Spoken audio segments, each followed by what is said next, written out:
sainteté. L'univers crie sa majesté. Chantons gloire et puissance, force et louange à l'agneau immolé. Bonsoir frères et sœurs. Nous rendons grâce au Seigneur pour votre présence et votre fidélité à cette rencontre avec le Saint-Esprit. Nous allons encore prier pour présenter ce temps de communion au Seigneur. Seigneur, nous te rendons toute la gloire, tout l'honneur, la louange et la majesté pour l'occasion que tu nous donnes cet après-midi d'être avec toi. Seigneur, c'est vraiment une grande rencontre parce que davantage tu fais des merveilles par ton esprit qui est en nous et qui agit parmi nous. Prions Seigneur que cet après-midi, que personne ne soit privé de ta grâce, que personne ne soit privé de ton toucher. Au nom de Christ Jésus. Merci Seigneur parce que des vies partiront de cet endroit totalement libérées. Seigneur, il y aura un revirement avec toi et chacun sera repositionné dans sa destinée. Au nom de Christ Jésus, Amen. Nous allons prendre nos Bibles. Nous sommes toujours dans le livre des Juges, au chapitre 6. Nous lirons les versets 25 et 26. Je vais lire pour nous tous. Dans la même nuit, l'Éternel dit à Gédéon, prends le jeune taureau de ton père et un second taureau de 7 ans, renverse l'autel de Baal qui est à ton père et abat le pieu sacré qui est dessus. Tu bâtiras ensuite et tu disposeras sur le haut de ce rocher un autel à l'Éternel ton Dieu. Tu prendras le second taureau et tu offriras un holocauste avec le bois de l'idole que tu auras abattu. Nous poursuivons avec notre thème « Comment détruire les alliances familiales ou les alliances de famille ». Je vous ai dit en début du mois que le Saint-Esprit m'a dit que le mois de septembre est un grand mois. Il est un grand mois parce que Dieu va refaire les destinées des familles et les destinées des individus. De façon générale, 2020 est une année de bouleversement. Et je voudrais que par la grâce de Dieu, tu profites de chaque seconde, de chaque parole déclarée en ces lieux. Que tu te rassasies de ces paroles. Que tu te laisses toucher profondément par ces vérités. Parce qu'au sortir de ces moments, tu ne seras plus jamais le même et tu ne seras plus jamais la même. Avant la fin de l'année 2020, ta famille rendra témoignage de l'action de Dieu. Et toi-même, tu rendras témoignage, la manifestation de Dieu dans ta vie. Au nom de Christ Jésus. Alors, cet après-midi, nous allons nous intéresser aux esprits territoriaux. Parce qu'une famille vit dans un territoire donné. Et il faut qu'ensemble, nous regardions quel impact les esprits territoriaux peuvent avoir sur la famille. Et comment ces esprits territoriaux font pour opérer dans cette famille. Je veux dire, qu'est-ce qui a ouvert des portes à ces esprits familiaux ou territoriaux? Vous allez constater que les gens, parfois qui reviennent d'une même région, des mêmes villages, d'une même contrée, vous allez parfois voir qu'ils ont tous les mêmes comportements. Non seulement ils ont les mêmes comportements, mais vous allez observer que c'est souvent difficile, parfois dans certaines régions, que les gens émergent. Ils arrivent tous presque au même niveau d'accomplissement, ce qui est anormal. Parfois, vous allez voir des familles entières dans un village, ou je veux dire, qui ont une même origine, un même village d'origine, une même localité d'origine. Ils ont des difficultés à émerger, à aller loin, à s'accomplir. Tout pour eux tourne à rond. Non seulement ils tournent à rond, mais c'est difficile pour obtenir des choses. Pourquoi? Parce que il y a des esprits territoriaux, grâce aux alliances, qui reconnaissent ces personnes comme issues du même lieu, du même endroit, et comme ayant un même programme spirituel défini par les esprits avec lesquels leurs aïeux, leurs ancêtres ont contracté des alliances. Donc, nous allons regarder ensemble un exemple biblique.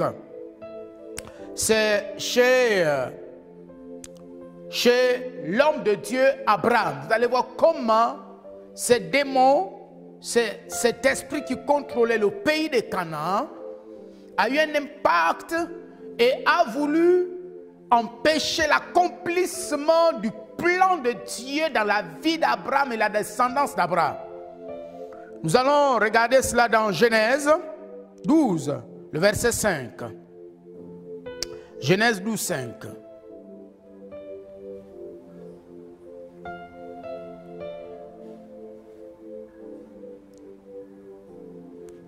Genèse 12, verset 5. Abraham prit Saraï, sa femme, et Lot, fils de son frère,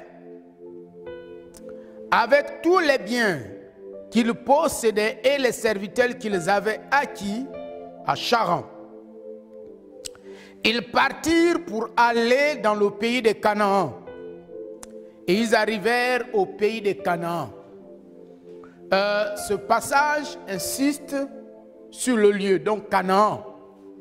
Et vous constatez que l'auteur donne avec précision, désigne avec précision le nom du territoire. Le territoire s'appelait Canaan. Nous allons regarder aussi le verset qui suit. Le verset 6.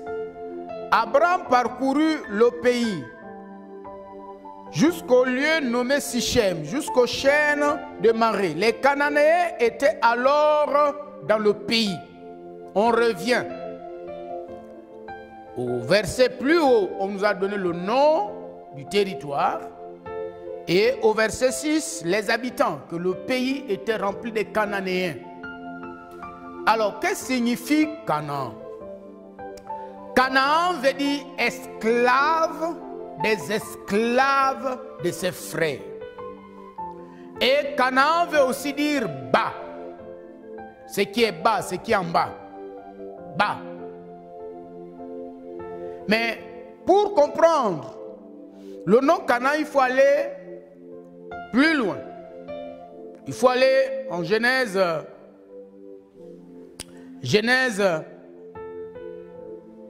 9. Genèse 9.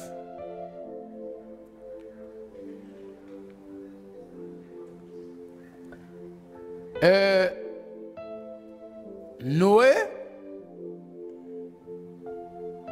avait déclaré des paroles contre Canaan. Nous allons regarder cela.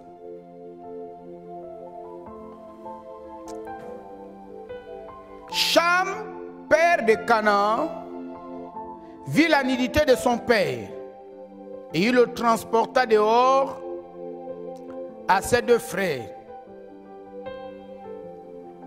Vous savez, ça c'est l'erreur que beaucoup ont souvent commise. on n'expose pas la nudité d'un père. Quel que soit ce que votre père fait ou a fait, n'exposez jamais la nudité de votre père.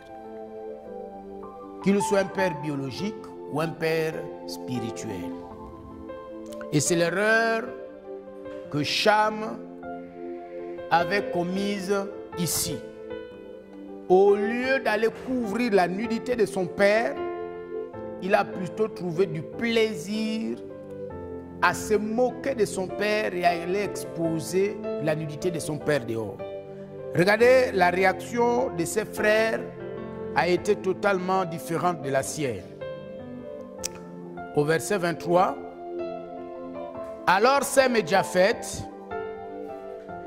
prirent le manteau, le mirent sur leurs épaules, marchèrent en reculant et couvrirent la nudité de leur père. Comme leur visage était détourné, ils ne virent point la nudité de leur père. Le verset suivant. Lorsque Noé se réveilla de son vin, il apprit ce que lui avait fait son fils cadet. Et il dit, ça c'est Noé qui parle, après être informé de l'acte de son fils, l'acte insensé de son fils Cham. Ne soyez pas insensés. Ne permets jamais à ton père de parler contre toi. C'est extrêmement dangereux. Sauf si c'est de façon innocente. Là, c'est autre chose. Parce qu'une malédiction sans cause et sans effet. Mais toi, ne provoque jamais les paroles de ton père. Mais dans le cas typique de Cham, c'est lui-même qui va faire que son père dise des paroles méchantes contre lui, du moins contre ses fils. Et voici ce qu'il va dire. Il dit, maudit soit Canaan, qu'il soit l'esclave des esclaves de ses frères. Vous voyez? Et les autres qui avaient compris qu'au-delà des l'ivrognerie de notre papa, il reste notre père, nous lui devons respect. Voilà ce qu'il va dire. Il dit encore, béni soit l'Éternel Dieu de Sem, et que Canaan soit leur esclave. Que Canaan soit leur esclave. Voyez, il y a des actes qui attirent la malédiction et des actes qui attirent la bénédiction. C'est pourquoi, au moment où nous sommes en train de faire ce travail sur nos familles et sur nous-mêmes, c'est l'occasion de rentrer en toi-même et de te dire, est-ce qu'un jour, il y a des actes que moi-même j'ai posés personnellement et qui ont attiré vers moi la malédiction, ou des actes que j'ai posés personnellement et qui ont tiré en moi la bénédiction de Dieu. Donc voilà le contexte de Canaan. Canaan ici, il est maudit. Et cette malédiction a attiré sur Canaan l'esprit d'esclavage. Donc il devait forcément être sous l'autorité des autres. Les autres devaient marcher sur lui. Il devait être esclave des autres, travailler pour les autres. Dépendre de la volonté des autres. Rien de ce que lui, Canaan, devait faire ou sa descendance pouvait le hisser. Oh, pourquoi? Parce qu'il y a une parole qui pesait contre lui. Il y avait une malédiction qui a été déclarée sur lui. Et donc quand il s'est rendu dans cette partie du territoire pour s'installer avec sa descendance, ben, il y a une principauté qui a épousé son nom. Et la principauté, l'esprit spirituel, la principauté, le prince qui contrôlait cette contrée, portait donc le nom de Canaan. Donc c'était un esprit d'esclavage qui avait pour but d'accomplir les paroles de Noé. Vous savez, quand vous déclarez des paroles négatives, il y a des esprits qui vont saisir ces paroles pour les matérialiser, pour les réaliser. Et vous allez voir la réalité, l'accomplissement de ces paroles dans votre vie. De même, quand tu déclares la parole de Dieu, quand tu déclares ce qui est positif sur toi, ce qui est positif sur ta famille, le Saint-Esprit va prendre ces paroles et il va les rendre concrètes, il va accomplir ces paroles. C'est pourquoi il faut savoir attirer vers vous la manifestation de l'Esprit de Dieu en déclarant sur vous, en déclarant sur vos enfants des paroles positives, des paroles qui attirent la gloire, des paroles qui attirent l'élévation, des paroles qui attirent la domination, votre domination, la domination des vôtres, partout où vous allez. Et je déclare au nom de Jésus que dès ce soir, toutes paroles qui pesaient contre toi, je déclare qu'elles sont annulées au nom de Christ Jésus.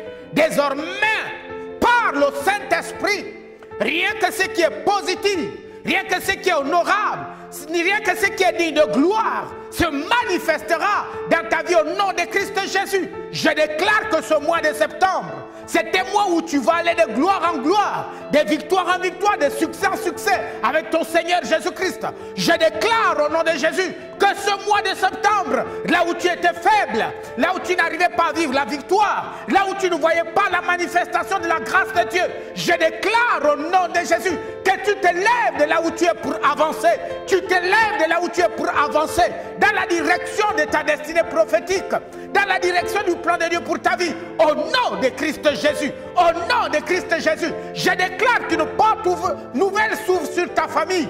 Je déclare que je vois un spectre de gloire, un spectre d'honneur dans ta famille au nom de Jésus. Je déclare que désormais, le nom de ta famille change. Désormais, ta famille s'appellera gloire. Désormais, ta famille s'appellera paix. Désormais, ta famille s'appellera dignité. Au nom de Christ Jésus, je déclare que ta famille s'appellera désormais prospérité avec Dieu. Oui, prospérité, cela veut dire réussite dans la santé parfaite, réussite dans la paix intérieure, réussite dans tes affaires, réussite dans ta marche avec le Saint-Esprit. Au nom de Christ Jésus, la foi est la clé de ton succès. Je déclare que maintenant, tu apprends à marcher par la foi, tu apprends à vivre par la foi, au nom de Christ Jésus. Et comme la foi ne rate jamais, je déclare au nom puissant de Christ Jésus que tu ne connaîtras pas d'échec ce mois-ci. Tu ne connaîtras plus jamais d'échec. Pourquoi? Parce que celui qui marche par la foi voit toujours Dieu. Au nom de Christ Jésus. Oui, c'est ton héritage. Oui, donc vous voyez? C'est pourquoi donc Dieu envoie donc son serviteur Abraham, mais il va appeler ce territoire du nom de l'entité qui contrôlait ce territoire. Canaan n'était pas le nom du pays, mais Canaan était le nom de l'entité, du prince, de l'esprit, de la principauté, de la domination qui contrôlait le territoire. Et tous les habitants étaient sous la domination de cet esprit. C'est pourquoi il est dit au verset 6 que les Cananéens, c'est-à-dire ceux qui étaient contrôlés, ceux qui étaient assujettis à l'esprit de Canaan, ils étaient très nombreux. Donc on pouvait lire en eux l'esprit d'esclavage. On pouvait lire en eux l'esprit de servitude. Ça sautait à l'œil. C'était la caractéristique des habitants de ce territoire. Pourquoi? Parce qu'il y a un esprit qui contrôlait ce territoire. Et tu vas constater que toi aussi, là où tu reviens, je ne sais pas de quelle province tu reviens, de quelle partie du Gabon tu reviens, de quel département du Gabon tu reviens, mais assieds-toi et regarde. Et renseigne-toi sur tous ceux qui reviennent du même village que toi. Ceux qui reviennent de la même province que toi. Il y a des provinces. Vous allez voir que elles sont pétries d'intellectuels, des hommes extrêmement intelligents, des femmes extrêmement intelligentes, mais elles ne connaissent pas un réel rayonnement, un vrai développement. Quand vous allez, c'est toujours comme un village. Vous avez même l'impression qu'elles se dégradent davantage. Pourtant, il y a des hommes qui, pour s'être occupés de hautes responsabilités, d'autres ont réussi professionnellement, ont réussi même sur le plan académique, mais ça n'a pas d'impact sur leur territoire. Parfois même pas d'impact sur leur famille. Et quand vous observez, vous allez voir que c'est sur plusieurs familles. Pourquoi? Parce qu'il y a un esprit, l'esprit territorial.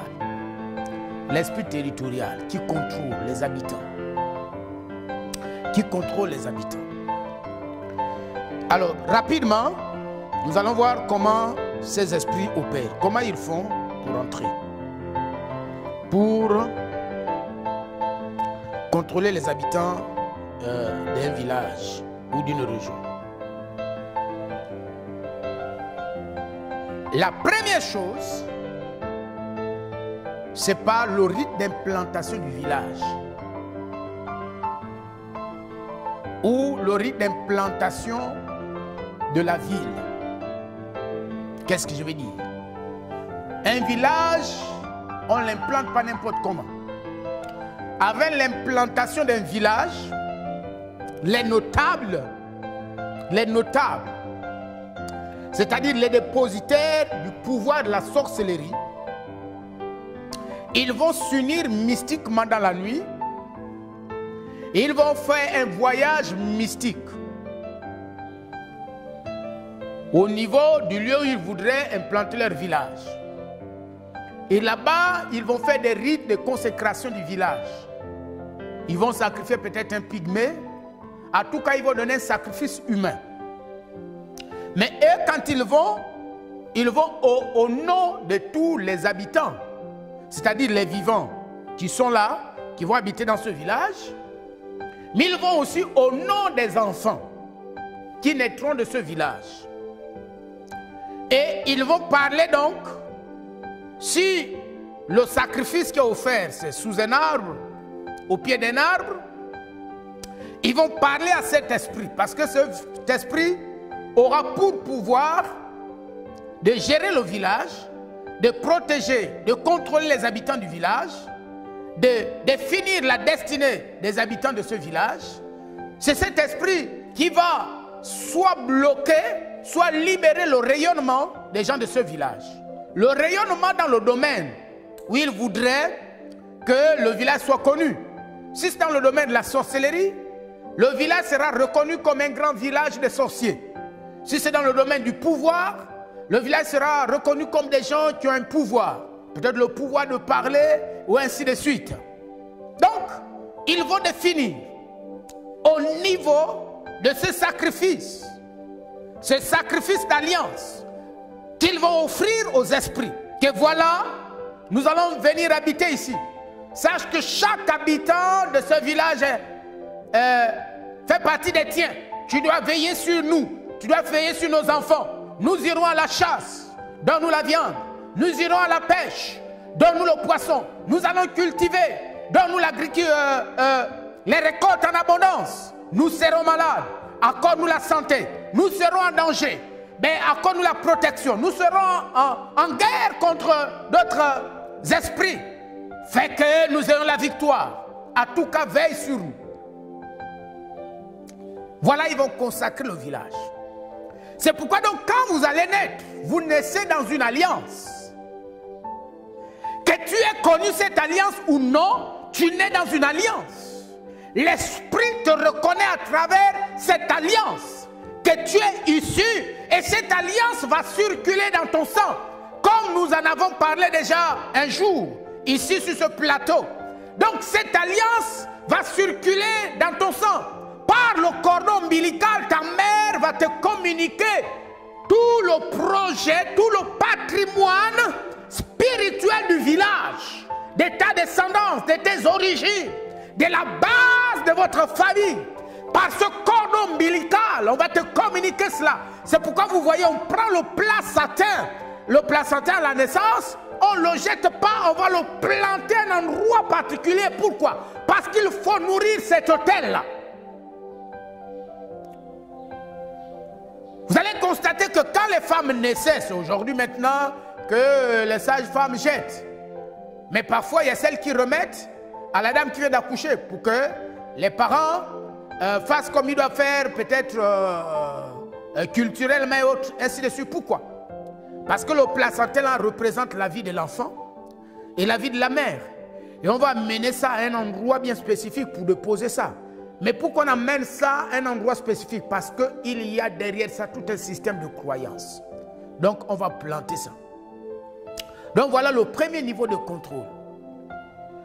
Et donc quand vous voulez détruire les alliances de famille, il faut comprendre qu'il y a le niveau familial, mais il y a le niveau régional. Et le niveau régional, tu dois connaître l'histoire de ton village. C'est pourquoi c'est important pour nous, mes frères, nous avons commis une erreur grave. Laquelle erreur, nous ne connaissons pas l'histoire de nos familles, de nos régions. On pense que c'est dépassé, ce n'est pas dépassé. Quand vous allez en Occident, l'occidental tient à sa culture. Il connaît son histoire. Il connaît son histoire. Un jour, j'étais dans un pays occidental, au nord de la France, en Normandie. Et puis, le Français qui était là, il m'a présenté avec beaucoup de fierté le fromage. Il dit ça, c'est le fromage normand. Et il a commencé à me raconter l'histoire de ce fromage. Nous étions allés dans une ville. Nous étions allés à Deauville. Et il y avait un grand hôtel qui était là. Il m'a présenté que c'est le plus grand hôtel de la ville. Et c'est là où viennent les grands stars. Et quand il m'a montré l'architecture de l'hôtel, il m'a dit ça, c'est la particularité normande. Vous voyez? Donc cela veut dire que même l'occidental tient à sa culture, il connaît son histoire. Il sait comment sa famille a commencé, l'impact. Ils sont passés par où pour arriver là où ils sont. Or nous avons cru à tort que le modernisme veut dire oublier ses origines. C'est pourquoi aujourd'hui nous vivons des situations que nous ne maîtrisons pas. Parce que nous ignorons nos origines. Non. Si tu veux vivre la pleine liberté en Christ, il faut que tu saches quels sont les esprits territoriaux avec lesquels tes aïeux ont fait des alliances. Qu'est-ce qu'ils avaient dit? C'était sous quel arbre? Quelle est la rivière qui coulait là au niveau de ce village-là? Et quelle alliance, quel lien ils avaient avec ce village? Tu as dit, mais pasteur, comment je vais faire? Non, le Saint-Esprit est un esprit de révélation. Demande au Saint-Esprit, il va te raconter l'histoire de ton village. Il va te révéler les choses. Quelqu'un me faisait le témoignage hier où Dieu lui a parlé, lui a donné le nom d'un village qu'elle n'avait jamais connu. Mais quand elle a parlé du village à Satan, la tante lui a dit, mais qui t'a dit ça? Et c'est là qu'elle va découvrir que quand elle était enfant, on l'avait amenée là-bas pour être intronisée. Donc vous voyez, mais elle n'a jamais vécu ça, elle était bébé. Ses tantes ne lui a jamais dit cela, son père lui avait dit jamais dit cela, personne ne lui a raconté l'histoire. Mais le Saint-Esprit, qui est l'esprit de connaissance, qui est l'esprit de révélation, lui a révélé cela. Il y a quelques années, je crois il y a 5 ans, un jeune monsieur dans mon église, sous l'onction, il s'est retrouvé au sol. Et quand il se retrouve au sol, le Saint-Esprit le ramène à un village où on l'avait amené, il avait 2 ans. Et là, il dit, on avait mis sur toi un collier. Et ce jeune monsieur va dire, si c'est quelqu'un qui me l'aurait dit, je n'aurais pas cru. Voyez? Donc le Saint-Esprit, c'est un esprit de révélation. Il peut te révéler les origines de ta famille. Il peut te révéler les situations compliquées de ta famille. Le domaine sombre de ta famille. Qui lie ta vie, qui lie les tiens. Pourquoi? Parce qu'il te veut libre. Au nom de Christ Jésus. Oui, le sang de Jésus est venu briser les chaînes. Et je déclare au nom de Christ Jésus que le sang de Jésus brise les chaînes de l'esclavage dans ta vie et dans ta famille. Au nom de Christ Jésus. Donc ça c'est le premier élément. Le deuxième élément qui amène souvent les gens être contrôlés par les esprits territoriaux, c'est les rites initiatiques. Les rites initiatiques, nous allons terminer par là. Les rites initiatiques, ce sont des domaines de contrôle. Oui. Parce que, voyez-vous, par exemple, vous allez voir, il y a des tribus ou des ethnies au Gabon, ils ont un grand rite autour de la circoncision. Mais en réalité, c'est un rite où il faut alliance avec l'esprit de sexe, avec le sexe. Et c'était même au cours de la circoncision, on appelle leur sœur nue, vous voyez, pour être avec elle. Pourquoi? C'est pour briser les limites, c'est pour dire qu'un homme a ce pouvoir de briser les limites. Et donc, vous voyez, par exemple, ce frère qui se donne au Seigneur, il est sérieux dans sa foi. Mais il se rend compte que dans ce domaine, il est toujours faible. Pas parce qu'il ne craint pas Dieu, pas parce qu'il n'est pas converti, il n'est pas rempli du Saint-Esprit. Mais il y a une alliance qui fait que l'esprit de sexe le reconnaît comme quelqu'un qui lui appartient. Qu'est-ce qu'il doit faire? Puisque potentiellement par l'œuvre de Christ, il n'est pas lié il n'est plus lié à cet esprit. Ce qu'il doit faire, c'est de couvrir cette alliance et la renoncer devant la puissance de l'œuvre de Christ, afin que dans ce domaine, il retrouve sa liberté. Donc, souvent, le rite initiatique nous met aussi dans des alliances. Vous allez constater que, par exemple, pour nous, dans notre cas, on ne construit pas le lion s'initie n'importe où.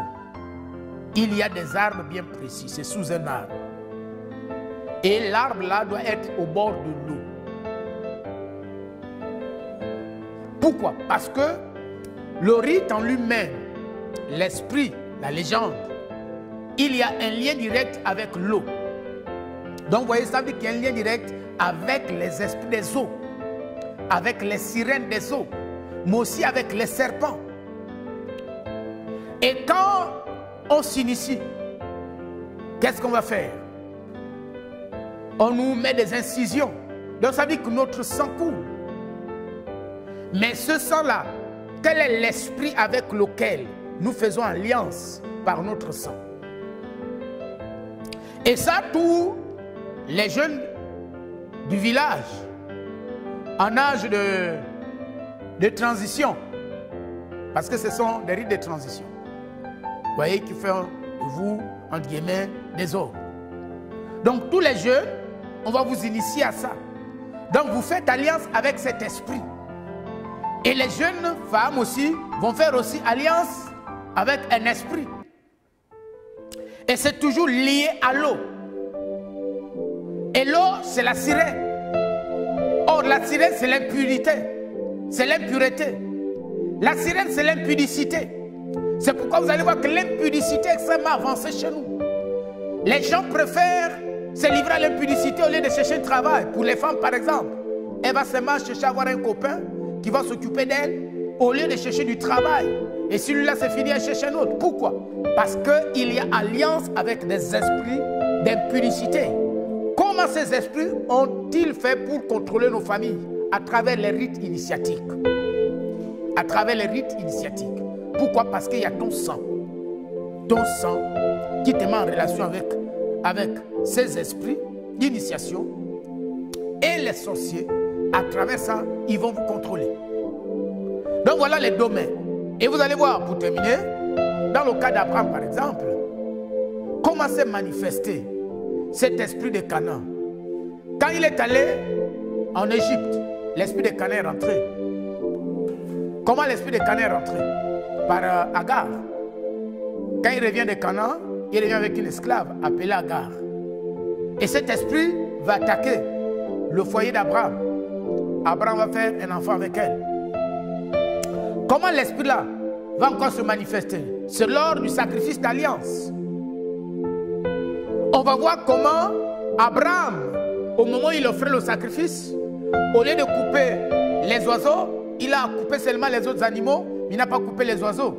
Et la Bible dit quoi? Sache que tes descendants seront esclaves. Vous voyez la manifestation encore de cet esprit. Esclave en Égypte. Pendant 400 ans, Israël est resté esclave en Égypte. Parce que l'esprit de Canaan, qui était un esprit d'esclavage, qui était l'esprit qui contrôlait le territoire, s'était ligué contre Abraham pour empêcher l'accomplissement du plan de Dieu pour Abraham. Donc l'esprit territorial, vous voyez, à cause des actes d'alliance qui ont été posés de façon consciente ou inconsciente, va se liguer, va se soulever pour vous empêcher de s'accomplir. C'est pourquoi, toi qui es en Christ, si tu veux voir ta délivrance, c'est pourquoi vous allez voir qu'il y a des maladies qui sont des maladies régionales. Il y a des comportements peut-être de violence, peut-être de vol, qui sont aussi régionaux. Il y a des gens qui sont belliqueux, un esprit belliqueux d'impulsivité, mais c'est régional. Pourquoi? À cause des actes d'alliance. C'est pourquoi tu as la possibilité, la bonne nouvelle pour toi, c'est que tu peux refaire ta vie. Comment? En détruisant ces liens, ces alliances. En revenant vers le Seigneur Jésus-Christ, à la puissance de l'œuvre de Christ. Et tu verras que ta famille sera totalement délivrée, tes enfants seront totalement délivrés, toi-même seras totalement délivré et une vie nouvelle va commencer pour votre famille. Alors nous allons prier. Seigneur, au nom puissant de Christ Jésus, tu es l'esprit de révélation. Merci parce que tu es en train de révéler à ceux qui m'écoutent maintenant la profondeur de leur famille et de leur région. Je te remercie parce que tu es en train de mettre à nu ce qui était ténèbres, ce qui était caché. Tu es en train de mettre ça au grand jour afin que ta servante, afin que ton serviteur vive une véritable délivrance. Merci de ce que tu es en train d'exposer, Seigneur, les malédictions familiales et régionales. Père éternel, afin que par la puissance du sang de Jésus, oh, alléluia, merci Seigneur pour la délivrance de ton serviteur. Ton serviteur, au nom de Jésus, au nom de Jésus, au nom de Jésus, je brise ces alliances. Que ta famille soit libre et que tu sois libre. Sois béni au nom de Christ Jésus. Amen. Alors donc nous allons nous retrouver dimanche prochain à notre culte hebdomadaire. Mais je nous exhorte à continuer ce travail personnel jusqu'à la fin de ce mois. Soyez bénis. Voilà. Merci.